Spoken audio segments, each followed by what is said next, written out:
This podcast is brought to you by the North Dakota Petroleum Foundation. From heating our homes and powering our vehicles to cell phones, clothing, and medical equipment, oil and natural gas makes everyday life better. North Dakota Oil and Natural Gas, advancing the possibilities. Learn more at ndpetroleumfoundation.org. In addition to recording this podcast, I also write newspaper columns, and this Christmas season you can give the gift of news and get a special deal subscribing to the publications I publish in. That's the Fargo Forum, Grand Forks Herald, Jamestown Sun, one low price, you get them all. Gift the news, call Santa's hotline at 800-274-5445 and give an annual news subscription for 50% off this holiday season. It's the perfect gift to keep anyone on your list informed. Simply call 800-274-5445 to give the gift of news.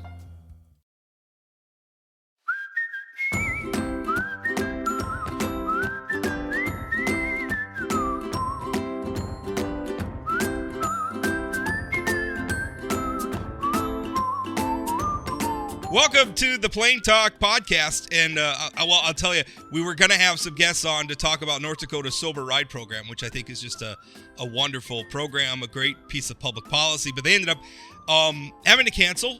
They canceled out, so instead, what we're going to do is a little bit of a year that was, year in review show, because this is the last Plain Talk episode of the year. I'm going on vacation for the week between Christmas Day and New Year's, so there won't be any columns from me. Although I shouldn't say that. I have scheduled a podcast interview. My wife hates it when I do this. I take vacation and then I schedule work for myself anyway. I am actually going to be doing a podcast interview with Drew Wrigley next week, at which he may or may not have an announcement about some political plans in the future that is going to shock the world. Nobody sees this coming. He's going to be on. I can't wait. I can't wait for that breaking news, Rob. Well, it's going to be interesting because I think that's going to be a consequential race on the state ballot, as we'll talk about in this show. But joining me is Chad Oban. He, of course, joins me every Wednesday, former executive director of the North Dakota Democratic Party, and another former executive director of the North Dakota Democratic-NPL is Jamie Selzler, who also taught me how to be a paperboy once upon a time. Here in Minot, years and years ago, Jamie and I in fact, when I started delivering papers to the Minot Daily News, Ron Oakland at the Minot Daily News set me up with Jamie to learn how to do it. And Jamie did a good job training me in delivering papers. Jamie, how are you? I'm good. You were a rabid conservative back then at 10 years old as well. I was not, actually. I voted for Al Gore in 2000, which a lot of people now, given that I'm one of these hoity-toity liberals that are in favor of, like, vaccination and stuff, a lot of them, when I guess look back on that story and say, see, you were a liberal all along, you son of a gun. Hey, but listen, Jamie was a conservative before he became a Democrat, so yep. Lots of flip-flopping going on. I was going to say, yeah, Jamie was a college Republican, right? Is that right? Yeah, I was state chairman of the College Republicans, which I tell you, when I became executive director, I sort of cringed about. I thought Democrats are going to have a hard time trusting me, maybe. But throughout that day that I was announced, I did interviews. It's all the media wanted to talk about because I'd been the College Republican chair only 7 or 8 years prior to that. And throughout the day, I realized every time I talked about why I left the Republican Party, I was just twisting the knife more and more and more. And by the end of the day, it became a really fun thing. But yeah, I was Republican for a number of years. And Democrats are probably just happy to have somebody to take that job. It's not a good job. It's not fun. I'm glad I don't have to do it. I was, after I had that, maybe I don't know if it was during or after I had that job, I was actually talking with Drew Wrigley, who you mentioned. And Drew Wrigley, former ED of the Republican Party, told me that he heard something about his job as ED from Senator John Thune, who years ago was ED of the South Dakota Republican Party. And John Thune said to Drew Wrigley, and I've now repeated this many times to subsequent executive directors, being an executive director of a political party is a great job to have had. It is not a great job to have, but it was a wonderful job to have had in hindsight. So, Jamie, let me get this straight. Drew was the executive director of the Republican Party. John Thune was the executive director of a party. Senator Kevin Cramer was the executive director of a political party. I'm starting to think we might have been the executive director of the wrong party. I think maybe there's some untapped potential for you two. You haven't done much with that stepping stone, at least in terms of political careers. That's why we're here. We're going to make some political breaking news as well. Are we? No, we're not.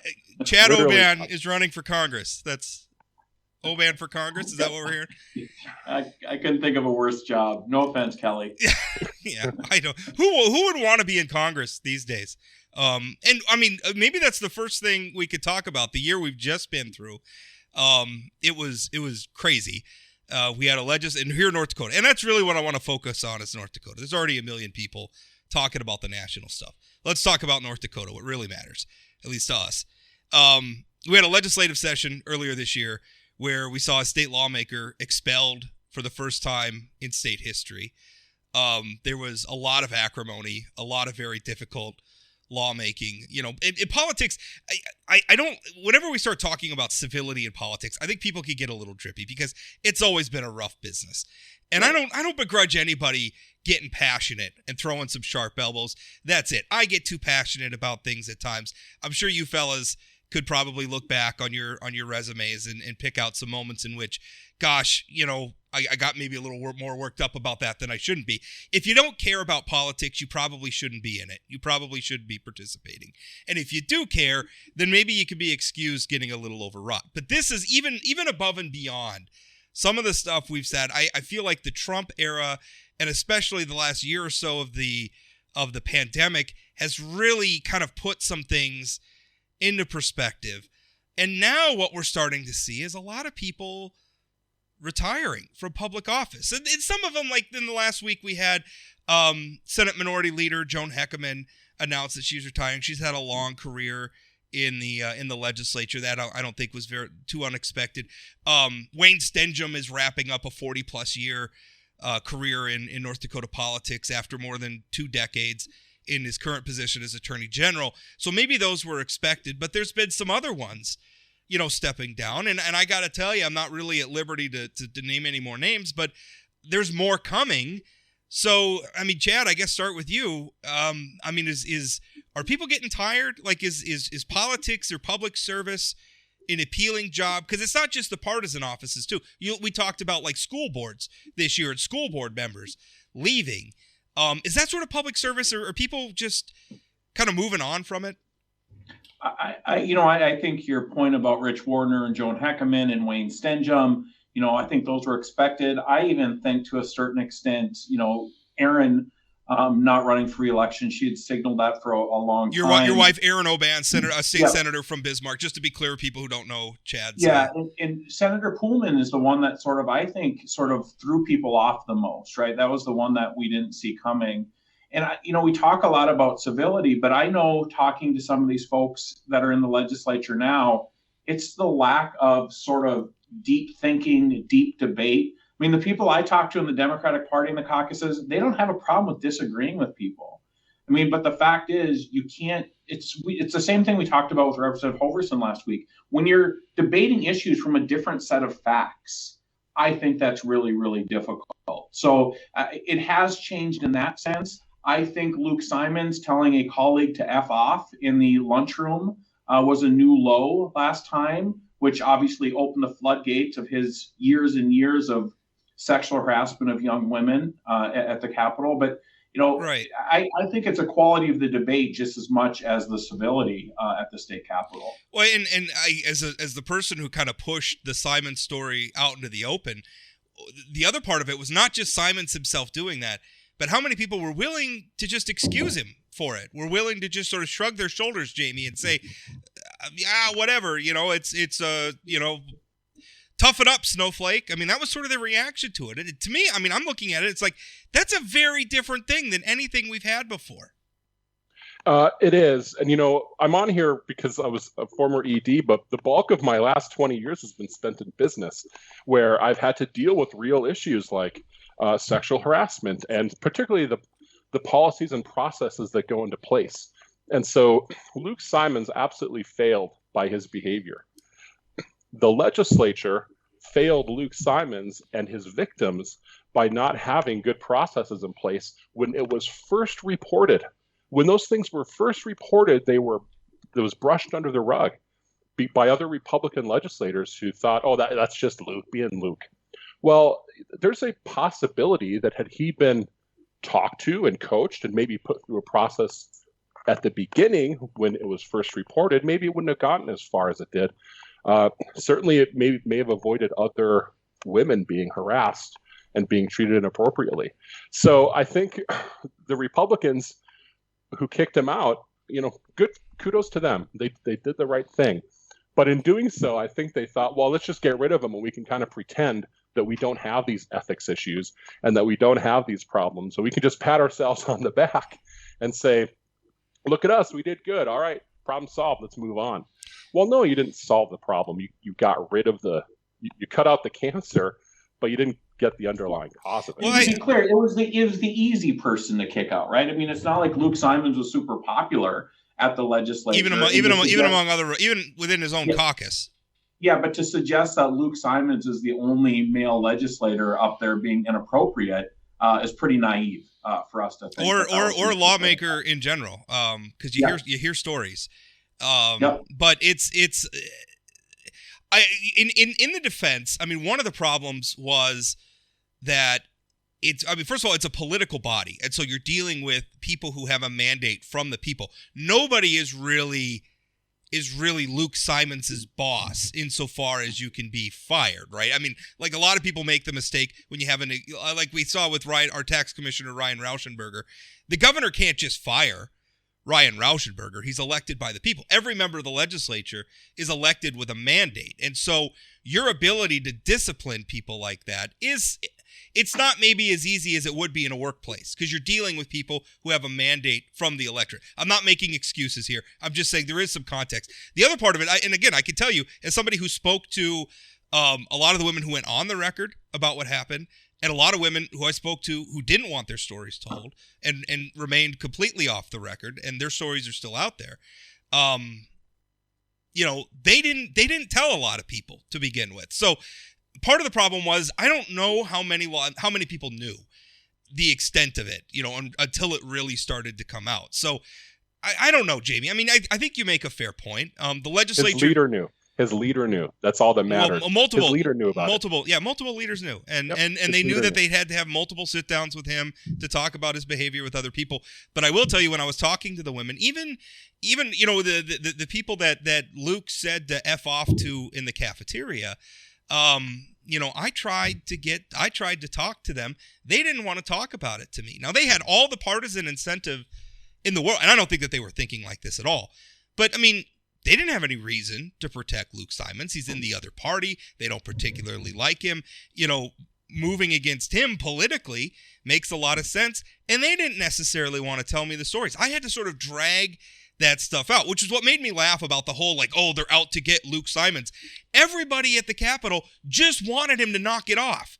They just wanted him to stop, and he refused, and nobody went rushing to the media with it. I had to go and drag it out of him.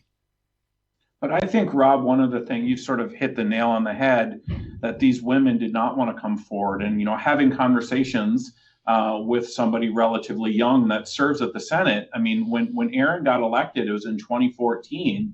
And I know from her talking to other young women, there's a pressure to fit in, right? You want to show that you can hang with the big boys. And this is an old boys network up there. And so I think as women, they don't want to be the people who are come across as snowflakes or whatever. They want to be able to go in there and hang. So I think to your point, they just wanted Luke to knock it off. They just wanted to knock, and the rest of the legislators who are inappropriate, just knock it off. I came here to do a job, to represent people, or to work in Ledge Council. And speaking of Ledge Council, I mean, John Bjornson deserves a bunch of credit for documenting all of these things and making sure that there was no wiggle room. And I think John Bjornson did do right by the employees. I don't want to impute anything. I don't want to put words or feelings or my sense of it being on the other side of the screen when I sent the email requesting that information. I kind of got the sense that Bjornson in his head was thinking, finally. somebody asked for it because it was out there and nobody knew. And I guess it wasn't until I came along and asked for it that, he could turn it over to someone. So that was obviously a huge story. And I think in a lot of ways became sort of a microcosm for, the beginning of, there were cracks already there. And then came this giant wedge into them. And now, I mean, I guess that's where we're at, Jamie, is we're looking at a political environment that is deeply divided in our state, at least on the Republican side.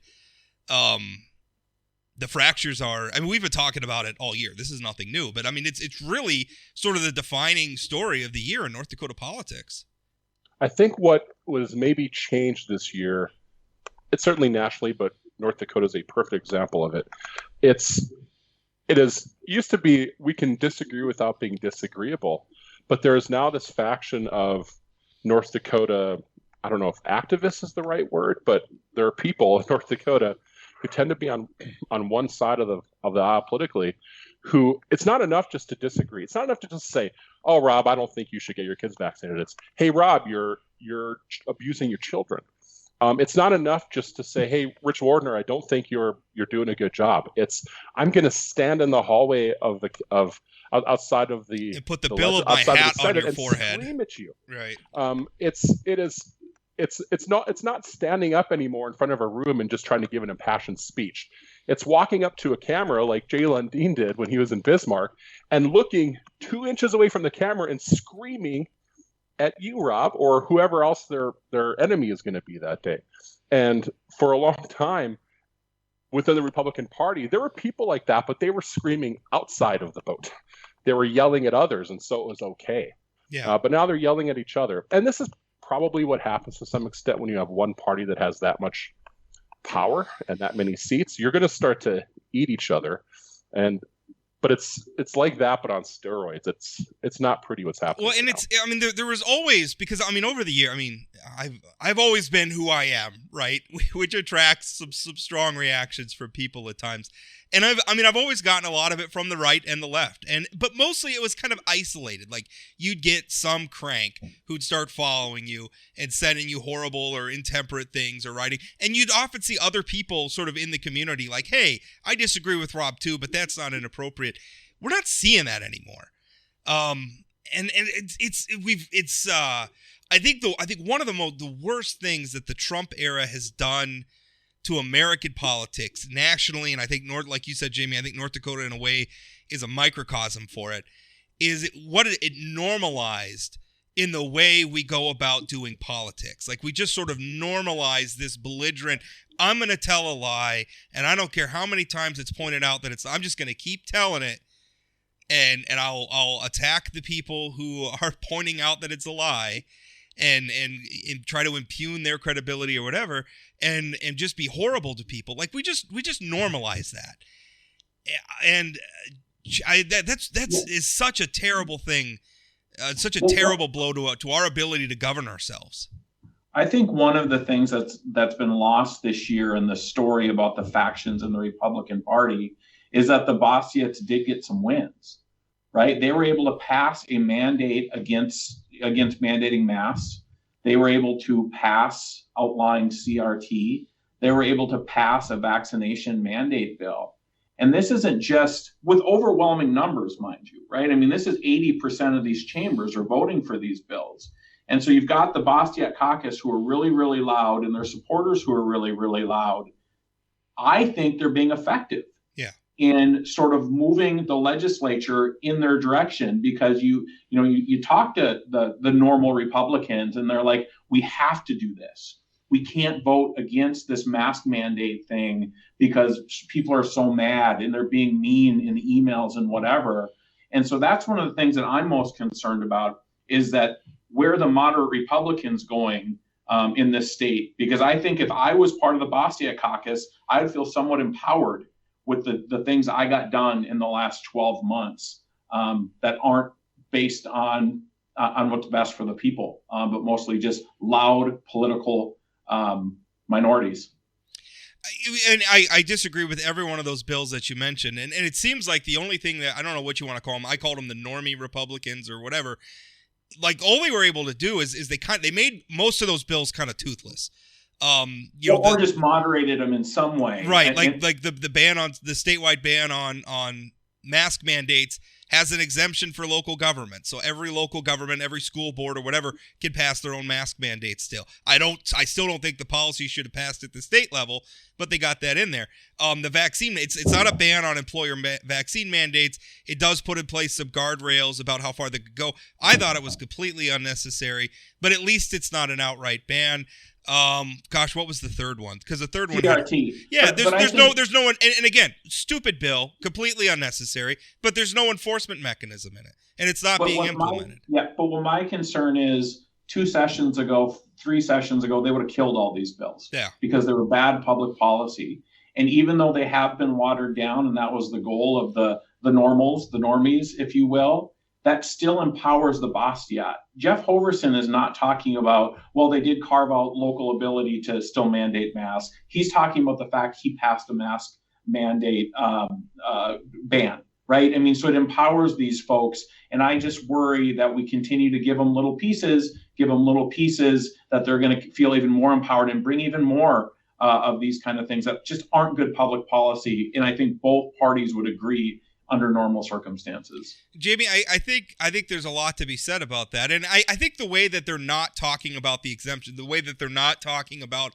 the way these bills were amended doesn't exactly make them very consequential bills. You know, they're almost it's theater, right? That's the point I was making. Is it seems, and this is what has driven me nuts, and I've been writing about it all year, about the turn that many, not all, but it's certainly a very loud minority of North Dakota Republicans have taken, is it seems all they care about are these sort of symbolic victories that they could take to Facebook and get a bunch of likes with, or these symbolic victories that they could just claim another I guess notch in the sword for the culture war, and like real world consequential policy just doesn't matter anymore to them. Yeah, except the problem is, if you think that these policies they're trying to enact are bad, which I do, and it sounds like you both do as well, and many others do, is it's performative now, it's theater now, but they appear to get wins. And so the best way to win something is to win something before and nothing just keep succeeds like success, right? And so by them being able to go out there and talk on Facebook and talk in meetings, et cetera, that we won, we stopped the mask mandate, et cetera, they're just making it even more giving themselves the greater ability to do it again in the future. And they know that. I mean, they know that this is what it's all about. I mean, it's smart politics that if you can't win, at least pretend that you won, you know? And so that's what they're doing. And eventually, unless there's changes happening in terms of who gets elected, it's going to end up worse than it is now. And the problem is the normies, the people who are there, who I think for the right reasons, are the people who are leaving. And I think that they're the ones who are likely to be replaced by those who are the loudest. You know, one thing that's interesting that we saw this year that related to this is, and those of us who are sort of inside baseball and politics have talked about this, it is not that hard to take over a political party. You could take over a political party with a few hundred people if you wanted. And the fact that these folks have not done that yet shows that they have far less power than they're crowing about.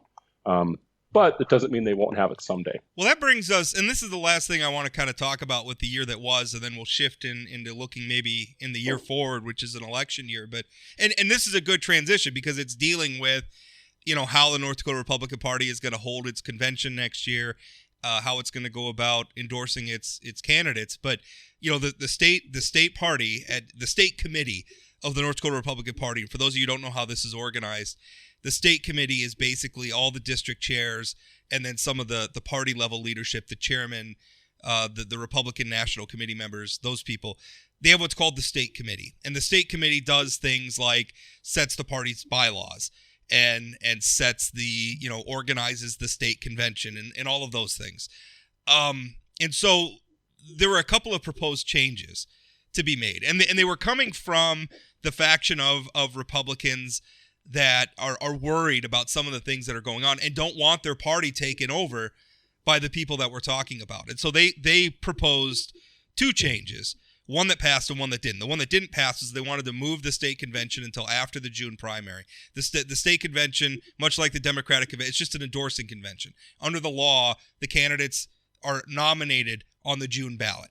But they were going to move their endorsing convention till after the June vote. So it's basically just sort of a ratification, symbolic ratification of that June vote outcome and not have the state convention. And the other one is kind of implement pay for play. And I oppose both of these. But the pay for play part passed, where if you want to seek the party's endorsement, you got to give the party some money. And it's like $5,000. I think the numbers are like $5,000 for governor or senator. I think it's like $3,500 for Congress and down the line. But you got to, and the idea is for it to act like a filter. Now, I think this is the wrong filter, but I understand they want a filter, because if you've been to a North Dakota Republican Party state convention in recent years, you have seen some weirdos up on stage who had no business being there, who were not serious candidates, but are nonetheless haranguing the audience and saying some very goofy things, and they wanted to get away from that and have a filter in place so that it was just serious candidates. I don't think that this was the right way to go about it. But now the thing, though, is that there was a controversy where a group of I think it was 6 or 7 district chairs got up and walked out, and these are district chairs who are very much in the Bastiat caucus. I almost said milieu. Chad, I caught myself. I'm not saying that word anymore. They're in that Bostic oeuvre. Because that's better.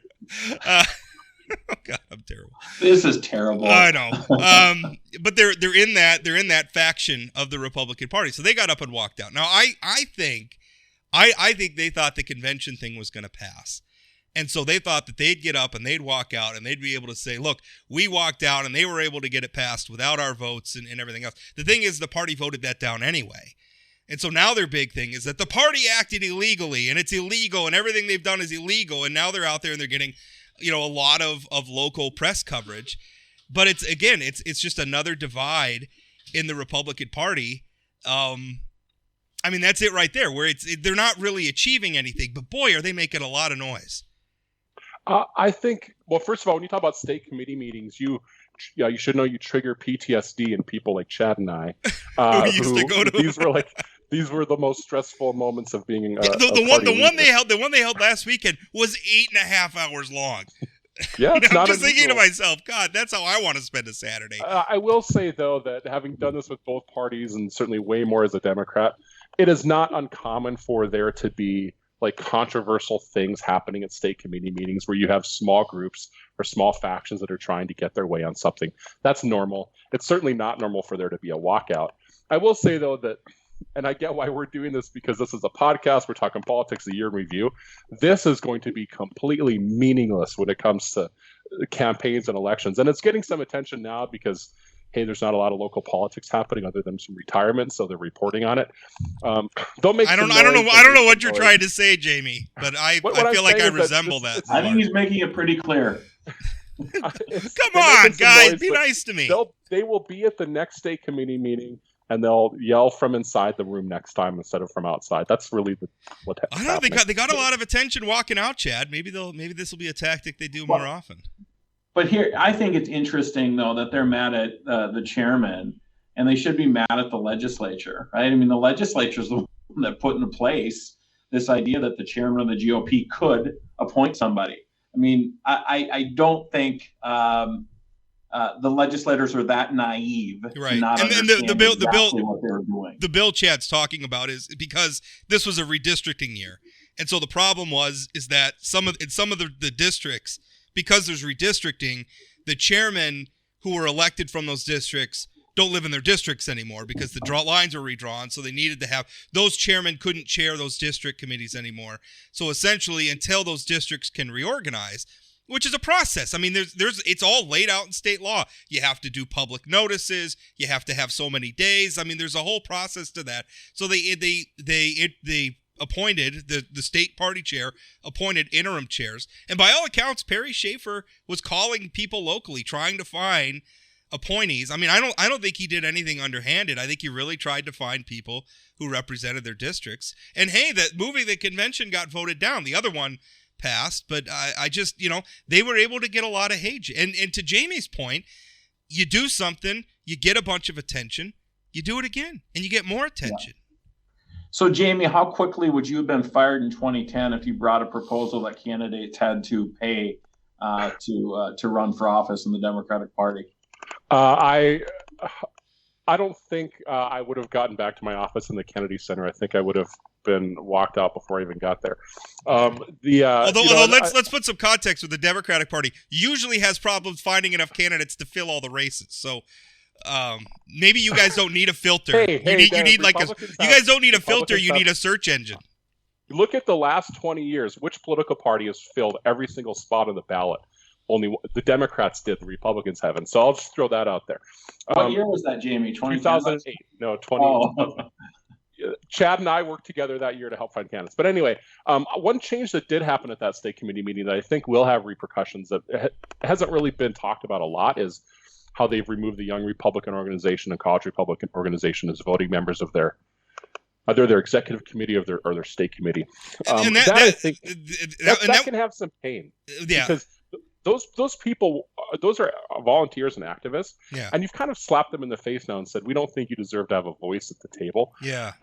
You might end up losing some people doing that could end up helping later on. Maybe. Some context to that, though. They were just added to the executive like just a couple cycles ago. They hadn't been there that long to begin with.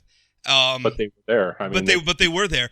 Oh, and part of the problem, though, too, is they were having a problem with some of the members of like the college Republicans in NDSU weren't North Dakota voters, right? They were here for college, but they were like registered to vote in Wisconsin, and so I don't know. There were some, and I don't know how I feel about this, but there was the college Republican organizations are like an endless supply of insanity and drama, and if anyone ever just wants to have a good time, explore that a little bit. North Dakota's college Republican Party, like they had to unseat the leader because she refused to hold an election. There was a whole bunch of drama that we don't need to get into. She learned it from her president. What do you think? Yeah, this is what happens. Yeah, wow. All right, Jamie went there. That's fine. Yeah, we can kick Trump around all we want. Although I'm a little tired of it. I don't need those people coming after me. Yeah. Well, don't worry. They'll all come after me. That's where. But I invite it. But I just. I don't know. Let's move on. Let's talk about the year that's coming because there's some interesting races. First, let's talk about Attorney General because I guess that's the most recent. Wayne Stenjum not running for another term. I interviewed him on Monday. He has had a wonderful anecdote about his brother, former Senate Majority Leader Bob Stenjum, stealing his parking spot at the Capitol. Which was hilarious because I'd always heard the rumor that Bob used to show up and park at his brother's parking spot on purpose to make him mad. And I asked Wayne about it, and Wayne said, yeah, he did it once. And then I reminded him that I have 45 armed BCI agents at my beck and call, which was great. But Wayne, hugely consequential political figure in North Dakota in ways that I think maybe people don't appreciate. The open records and open meeting laws were passed under his. He was a lawmaker who pushed for him when he was in the legislature. Obviously, he's enforced them as Attorney General. North Dakota our court system wasn't unified. We have like different parts of the state had different sorts of courts, and he passed he pushed for the legislation that unified our court system. Just really, we didn't even have a crime lab when he became Attorney General to do like DNA and fingerprints. It's a state crime lab, I should say. So very, very consequential person, but now not running again. Drew Wrigley is obviously rumored to be running. Maybe, I don't know. We'll find out next week on an episode of the very special Christmas vacation episode of the Plain Talk podcast. But he is, obviously Drew's going to run for Attorney General.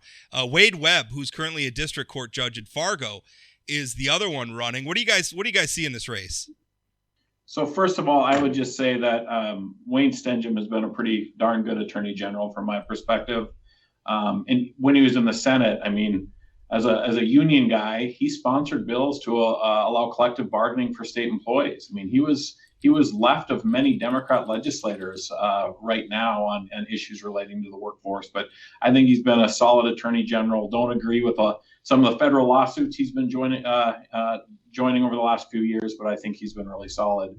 So here has Wade Webb announced? Is that some? Oh, okay. No, has not announced. He's rumored to be interested in it. Now I think the problem that he has is if you look at the code of judicial conduct, he can't campaign at all until he resigns his judicial seat. So he can't even like show up at local district, party events. He can't campaign. He can't fundraise. He can't organize a committee. He can't do any partisan activities until he steps down. So that's probably, now I did call Wade to ask him, if he was interested, and he declined to offer any on-the-record comments about it. We'll leave it right there. And what I would say is I'm glad to hear that. I don't think Drew Wrigley should be anointed the next Attorney General in the state of North Dakota. I think there should absolutely be competition on the Republican side. I think that there's a lot of good attorneys on the Republican side of things. Like Shannon Roars, I think, has proven to be really an effective, sort of thoughtful lawmaker that I think, if somebody she wants to run for mayor of Fargo, though. Yeah. Well, we'll see about that one, too. I hope we talk about the Fargo mayor race, but I just hope that it's a competitive race. I think if people want to be attorney general, having an open seat, I would love for people on the Democrat side to be thinking about it. Kylie Overson, Max Schneider. There's lots of good young. I don't know. Are we still young? Maybe I should think about that. Mac's not young anymore because I'm not young anymore. Technically. Yeah, but I just think that attorney general is a big deal, and that whoever becomes the next attorney general should have to earn it, both through the primary process, but also every candidate. Yeah, I think they should all have to. I think they should all have to work for it. I'm all for, competitive races, which is why it's very skeptical in the North Dakota Republican Party doing this pay for play thing. I want a competitive races. Like I don't need like the sort of fringe kook, unserious candidates, but I want multiple good people so that we can make a choice. I like Drew a lot, but I think even Drew would probably agree. He should have to work for it. So I hope Wade gets in, although he but those are the two names on the Republican side that I've heard. As a founding member of Purdon Nation, I'd like to give my full and unequivocal support to Tim Purdon for Attorney General of North Dakota. I'm saying this only because I want to. You can't see this, but Chad's eyes are as far back in his head as you can possibly get right now. I think we've now, Rob, we figured out a few weeks ago how to get Tim to listen to some of the podcasts. Yeah. I think Jamie's nailed it. We talk about him. Tim and Drew Wrigley can run against each other, and the campaign will exist entirely on Twitter. What a pie throwing contest that would be. They're both very active users of it. Yeah. I hate social media. If there was one thing that we could do, I'm a social media Luddite. Like, we've done something terrible to ourselves. We should get rid of it. Anyway, having dropped that little rant, Secretary of State, that's the other one, Al Jagger, another one who is rounding up a very, very long career in public office, has been in office since the Clinton administration. As 92, was it 92 or 94? I think it was 92. Maybe it was even before that. I think it was 92 that Al Jagger was first elected, because I think he goes around bragging that it wasn't Ed Schaefer that started the new Republican revolution in North Dakota. It was Al Jagger. Al Jagger. Lighting people on fire. Al Jagger, I think, is somebody else. I have had my problems with Al Jagger over the years. I think he's been slow at times to embrace technology. I think sometimes you see some errors come out. I say errors. I don't think anything ever malicious. I think there are times where it's just organizational issues and some things like that. Administrative issues maybe could have been handled better. But very thorough guy. I think has a lot of integrity. Like him personally. He's a very nice man. But he's stepping down. The only name I have really heard for Secretary of State is Michael Howe out of Fargo area, lawmaker. In fact, flat out told me that he's considering a run. So that's the one name I've heard for Secretary of State. Haven't heard a lot of others. Consequential race, because obviously it's the person who stands astride elections, and election law has become such a hot button issue in our country. You guys hearing anything? I mean, what do you look at that race? The one name that I've heard in addition on the Republican side is Jim Surham, who's the deputy Secretary of State, and I think he's a former district chair, maybe a current Republican district chair. I think that's that right. He would like it. I would love to see Corey Mock make another run at Secretary of State on the Democrat side. He ran a Compton campaign, which was, I think, earned Rob Port's endorsement, which it was a good campaign. He did. That was before I became a liberal vaccine lover, so it was a good endorsement. Yeah, back then it was actually worth something. Right? Yeah, that's now right. You're just a Now liberal. I'm just a liberal hack communist. Jamie, the Secretary of... Yeah, I mean, I think it's... thank you to Al Jaeger for your years of service. I'll say this about Al Jaeger. North Dakotans are very lucky he has such a good, competent staff in his office who have kept things running. And so I appreciate the work that the staff hey, has been you get doing credit for over hiring good people, too. Sure. Yeah, Jim's hired a lot of great people in that office. Oh, Definitely. wow. Holy. So, why don't you just come out and say what you mean, Jamie? So any chance Will Gardner jumps in again this time? I don't think so. I feel like that ship has sailed. I think North Dakota's out. Even in this political environment and all the concessions we're making for lewd and disgusting behavior from political figures, I don't know that we're ready to have a peeping Tom be the Secretary of State, but who knows? Yeah, we were ready 4 years ago. Will Gardner last time, because that was such a bizarre election cycle. Al Jaeger lost the Republican Party endorsement at the state convention. Will Gardner was the guy who won it. And I think there were a lot of people who had kind of felt time had moved on from Al, and it was just time for young, fresh blood. And Will certainly looked like that. He's a tech savvy guy and everything else. Looked like a good candidate. And then he gets the endorsement, and comes out he had a 2006 conviction for a misdemeanor. I don't even know what the charge was, but basically he was working on the NDSU campus at the time and was caught looking in the dorm windows of the female dorm with his pants undone. So not so great.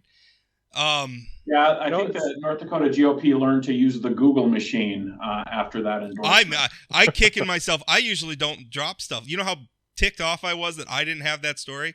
Because I usually don't miss stuff like that, and I missed it completely. So, I will say this for Al Jaeger, as a Politico type of guy, the fact that he survived all that and said, "I don't care, I lost, I'm running, and I'm going to continue to run as an independent and then win," that's impressive. I mean, that's a hard thing for anyone to do. The Democrats trying to split the vote. The North Dakota Democratic Party sending out mailers promoting a Trump-aligned candidate to try to split the Republican vote. It's not a horrible strategy, Rob. I mean, it's not a horrible strategy. It is cynical and hypocritical, but I guess. But as a strategy, it's not bad. Really? Who won that race, by the way?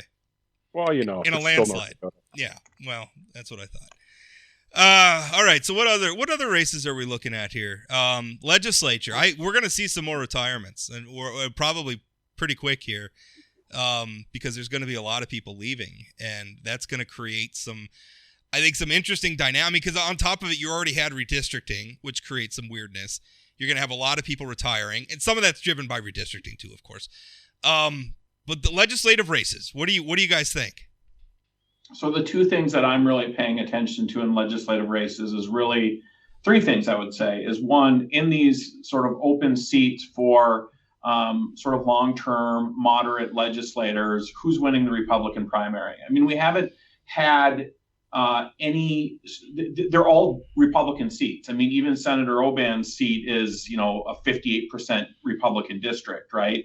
And so I think a lot of the competition is going to happen on the primary side. I think Sean Cleary is a good candidate. I assume, working from Burgum and working for Hoven, he sort of comes from the more moderate normie wing. Does he get challenged? So I think what's going to happen with Rich's seat, what's going to happen with Nicole Pullman's seat, George Kaiser's seat up in District 47, are those folks who are sort of moderate, normal folks? Are they replaced by people on the far right? And then the other thing I'm going to watch is the primary in Valley City. I think that if Ertelt, Kiefert, and Christensen are running for the two seats in District 42, I would have never guessed that Dwight Kiefert would be a moderate in a race for the nomination. I think that's going to be interesting. And then in the Valley, right, Fargo and Grand Forks, I think there's a potential for some competitive races between Democrats and Republicans. I think Jamie's old district up in 43, Bakke in Ista, and Mary Adams, all three Democrats. I think that's going to be an interesting race where the Democrats will want to make sure they win. And I also think the new district in Fargo is going to be competitive. So I fear, as somebody who cares about moderation in the legislature, that we're going to end up with a far larger Bastiat membership and far fewer Democrats. I mean, I wouldn't be surprised if the Democrats in the Senate are under 5 and in the House under 10. Well, that's one of the things, last cycle, Governor Burgum got a lot of heat because he spent a lot of money through a political action committee of his own to sort of promote his slate of candidates. And I think showing up at a district convention, I mean, depending on which district you're in, you get a dozen or maybe 2 dozen people of your people into a district convention, you can win it. Conventions are very easily manipulated. And I say that not even like that's necessarily a bad thing. I mean, politics should be responsive to people, but it's the one thing that I think that the faction of the Republican Party that we've been talking about, the Bastiots or whatever you want to call them, they are very, very good at conventions, especially at the local level. So, and it's I think sometimes it can be hard to evaluate somebody who's running for the legislature. They usually don't have like a governing track record behind them. And so you're kind of stuck looking at intangibles when you're trying to evaluate them. So are you seeing some of those same things, Jamie? It's going to be very interesting to see, which is going to be the winning dynamic here at the local level. Yeah. Well, I think the one thing that North Dakota has shown on legislative races in recent years is that those have not been as nationalized as much as certainly as the statewide races. North Dakotans are still willing to elect Democrats in Republicans or swing districts here. And so Democrats are going to field strong candidates, certainly in the swing districts. And I think Republicans, because of what can happen at conventions, are in many cases going to nominate people who are out of step with the mainstream and who are going to embarrass the party during the campaign next year. And, people like to split their ticket. And so next year, if they vote for Republicans, all down the ballot, they want to get to those legislative races and feel like I'm not someone who's just going to check every box. I'll vote for a Democrat to prove to myself that I'm independent-minded. People think like that. And if you're running folks for the legislature that are really out there, they're going to have a hard time winning in places like District 43 in Grand Forks or District 27 in Fargo or some of the others that we're talking about. Yeah, I think North Dakota historically is a very ticket-splitting place. I don't think that's been very true in the last a few cycles anyway. But I do think statewide level. But I think your point is valid, and maybe Chad can weigh in on this too, insofar as I think we may be coming to a point where there's going to be some fatigue for the bomb throwers. We came through 4 years of Trump.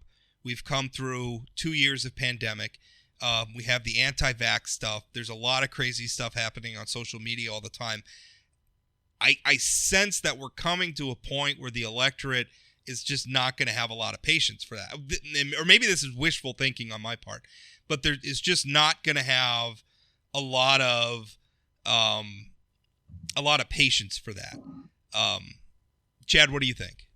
Yeah, I mean, I'm hoping, well, first of all, I think Jamie's comment about North Dakota voters often identifies independents, but only vote for Republicans, but they might want to vote for one Dem so they can continue to say, I'm an independent. I think District 35, again, Erin's district, where she has to outperform all the other Democrats by 15 points. I think that's a factor in a district like this. I am hoping the electorate is going into the 2022 election looking for one thing: calmness, normalness, no screaming, no yelling, focus on the things that matter, public education, paving the damn roads. Just plow the damn roads. That's all I need. Yeah. And so I'm hoping that's where we are. And that might be naive in a world of social media and talk radio and this divisiveness, but that's what I'm hoping. And I think in those cases, in some of those districts that Jamie referenced, in Fargo and Grand Forks, Democrats have a shot.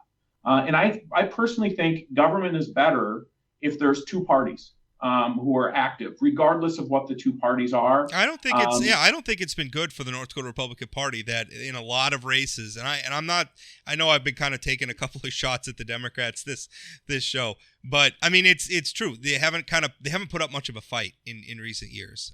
And I don't mean that like Max Schneider, I think, is a wonderful guy. I don't think he ever really had a shot in the congressional race. I think he went in, he fought the good fight, but they're just kind of rolling over. Maybe that's unfair of me, but I don't want to.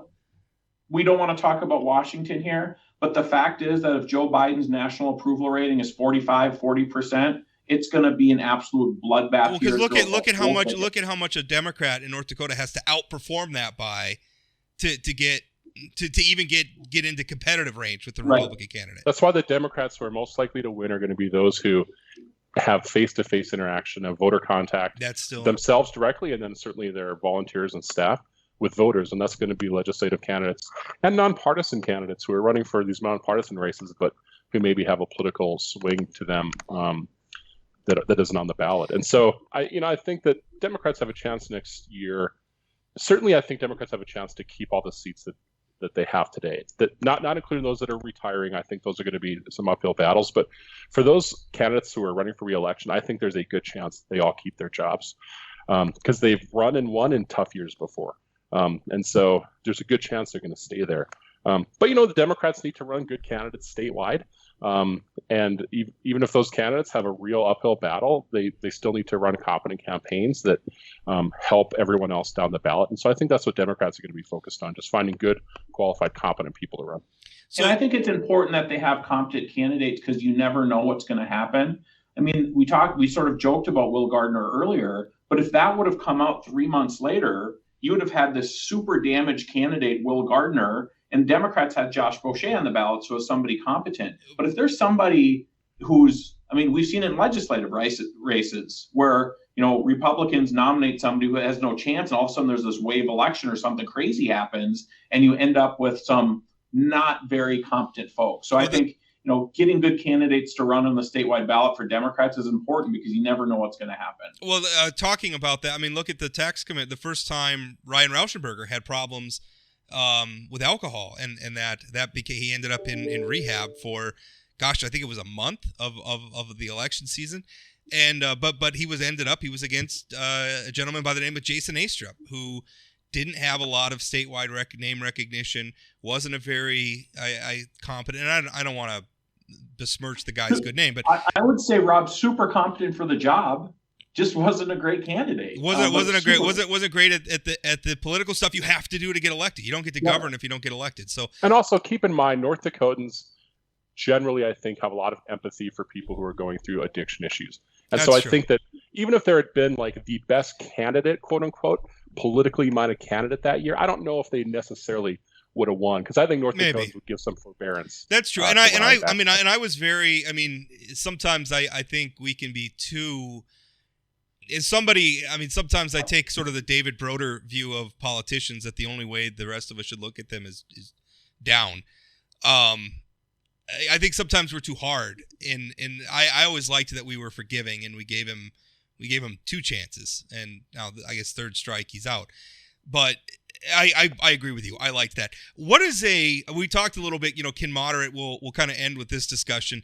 Moderate candidates, how do those people show in this environment? If we are right in our hypothesis that maybe the electorate is tired and wants normal, how do normal candidates, taking party out of it, how do normal candidates reach them and articulate that message? Because I'll tell you, what gets eyeballs is the bomb throwing, right? That's what gets the Facebook likes. That's what gets the headlines.